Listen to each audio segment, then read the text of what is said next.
You see, all the schools declared vacancies based on the availability of resources.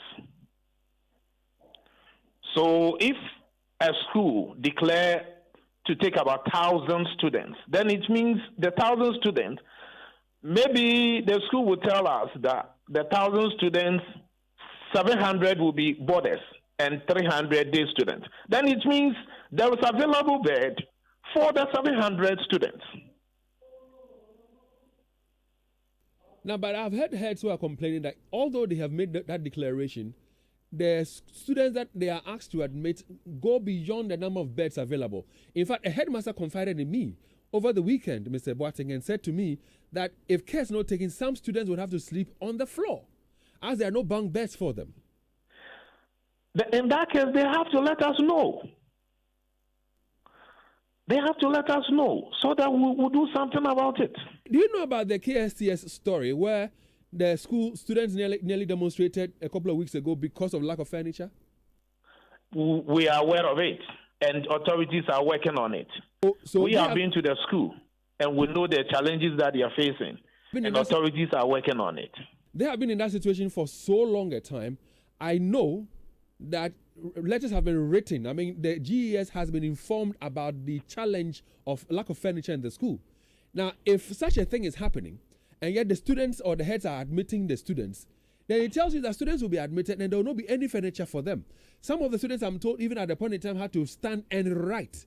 So what is causing the delay of these furniture? And so if a headmaster says, well, if you can support, as a parent, support your child to have a furniture to sit on or a bed to sit on whilst there's delay from the GES, what wrong has the head teacher done?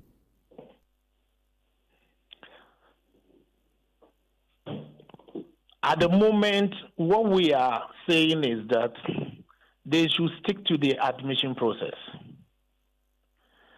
After that, if they have a challenge, they have to let the authorities be aware of it, and we'll solve it.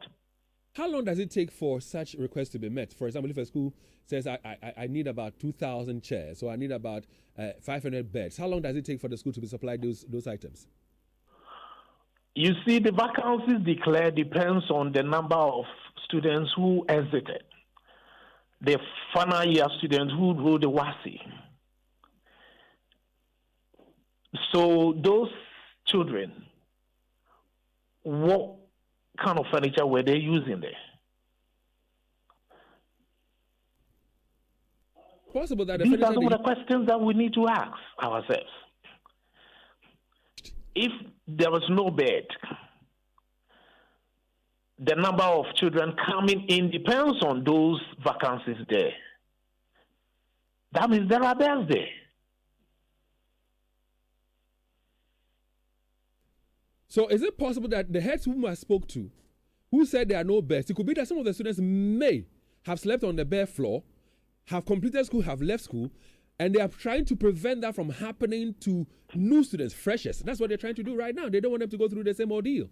In that instances, I don't think we are aware of that. Are you saying that the schools have not furnished the GES with the number of beds they need, number of furniture they need? Let me even be specific. KSTS, when did they write to GES to tell you that they need furniture, such that the students were contemplating a demonstration?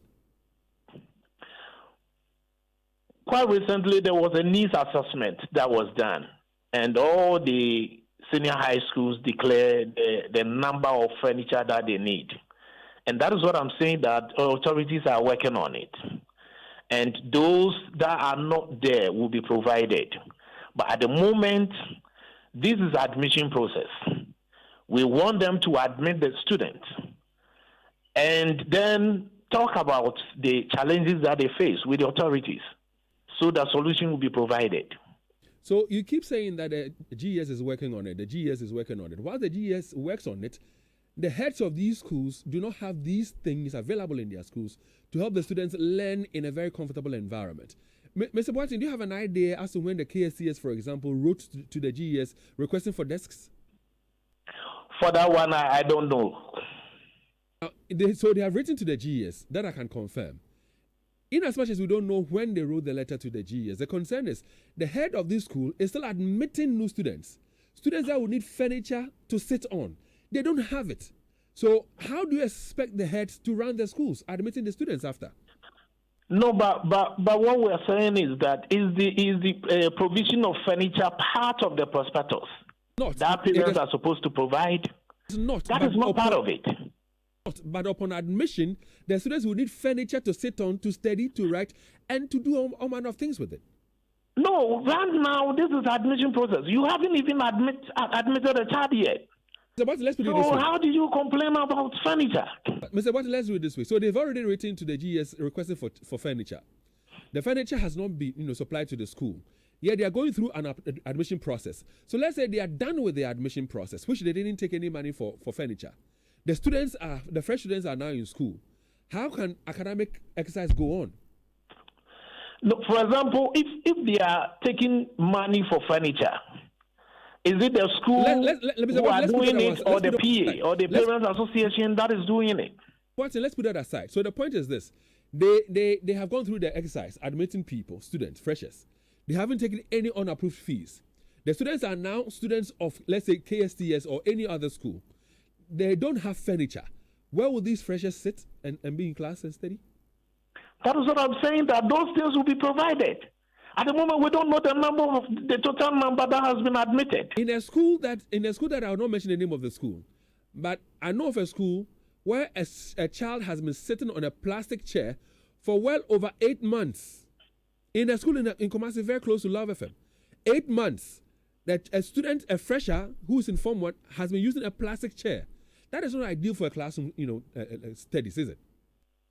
Yeah, I'm aware of it. Yeah, it shouldn't be so, but unfortunately, it is so. So that's where the challenge is. I don't think that one has come to our notice.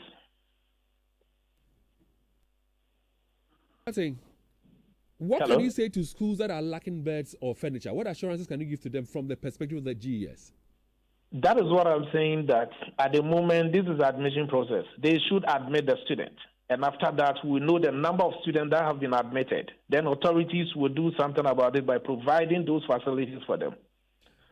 Mr. Boateng, thank you very much for your time with me this morning. Now, his full name is Mr. Osei Boateng, and he speaks for the GES here in the Ashanti region.